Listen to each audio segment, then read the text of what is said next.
Web 1.0 opened the world to the concept of the internet to get information. Web 2.0 allowed users the ability to interact and create content. What will Web 3.0 mean for the future of the internet? Let's start the countdown and find out.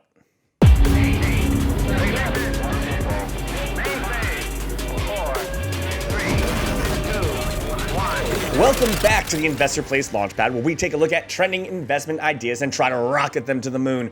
I'm Head of Mission Control, Aaron Davis, and this week we're looking at what the future of the internet will look like with the advent of Web 3.0 and what it means for investors. As always, before we dive in, we'd love to continue to grow our channel here at Investor Place, so feel free to hit that like and subscribe button and smash that notification bell to stay up to date with us here at the Launchpad. With all of that out of the way, let's see what the future of the internet has in store for us in Web 3.0. Before we get started on how Web 3.0, also referred to as Web 3, will impact not only the future of the internet but savvy investors, let's first quickly look at what the internet is now and how Web 3 will evolve it. Considered the third iteration of the internet, Web 3 builds on both Web 1.0, the overall foundation of the internet, and Web 2.0, the internet as we currently know it today, with interactions at near instantaneous speeds. With the advent of streaming services, online shopping, and social media, many ponder, why do we need a Web 3 when the current iteration provides almost anything we can imagine?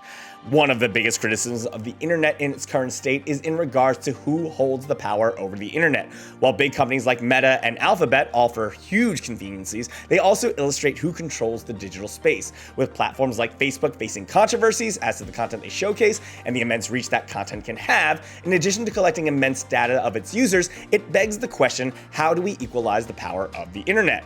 With almost a direct response to this idea, Web 3 looks to decentralize the power, allowing user data to remain as private as they want, while also freeing them from company rules on their platforms. This decentralization could potentially look like platforms where a user can maintain private data while still participating in various social channels that are governed by a group vote as opposed to a corporate ruling, ultimately allowing users the same internet they use today, but without sacrificing power and data.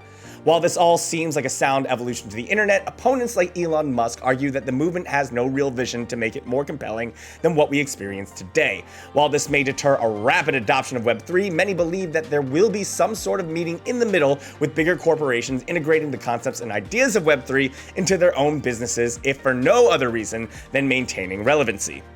But how does this tie into investing?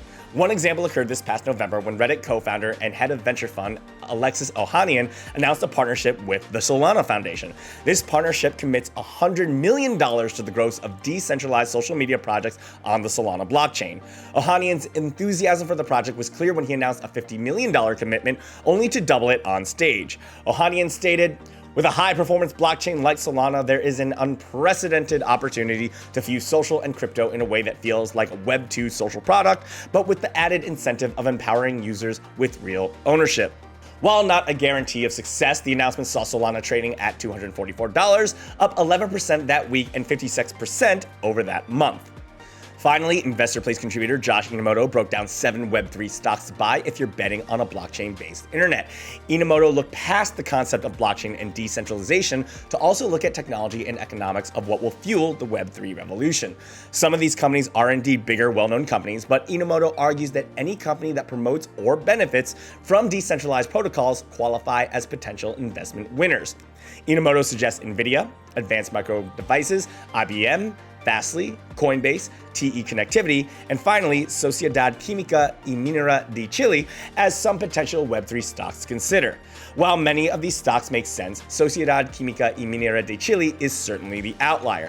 However, Inamoto argues that in spirit of decentralization is evident in the EV revolution, which decentralizes car manufacturers from big oil. With lithium being the primary ingredient in EVs moving forward, investment in a lithium mining firm, as Inamoto puts it, makes sense.